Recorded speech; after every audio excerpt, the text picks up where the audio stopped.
জয় বাবা বিহারীনাথ বলে আমরা এখানে মন্দিরে প্রবেশ করছি। এখানে প্রথমে আমাদেরকে জুতোটা খুলে রাখতে হবে এবং এই হলো বাবার মন্দির। বাহ, এখানে অনেকগুলো মন্দির রয়েছে। হ্যাঁ, এখানে রয়েছে বিষ্ণু মন্দির, তারপরে রয়েছে রাধাকৃষ্ণ মন্দির। চলো তোমাদেরকে একটু দর্শন করাই। দেখো, মানে আমি দেখতে পাচ্ছি এখানে পাথরের, এখানে বিষ্ণুদেবও পাথরের রয়েছেন। আচ্ছা, এখানে রাধাকৃষ্ণ মন্দির আছে, তিনিও কিন্তু পাথরেরই দেখাতে পারছি।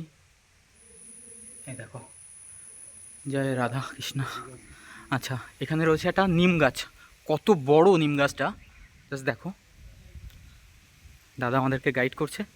এটা হলো, আচ্ছা, মা কালী মানে মহাকালীর মন্দির। বাহ, ওই যে মায়ের মন্দির, কিন্তু গেটটা দেওয়া রয়েছে যেহেতু। জয় মা।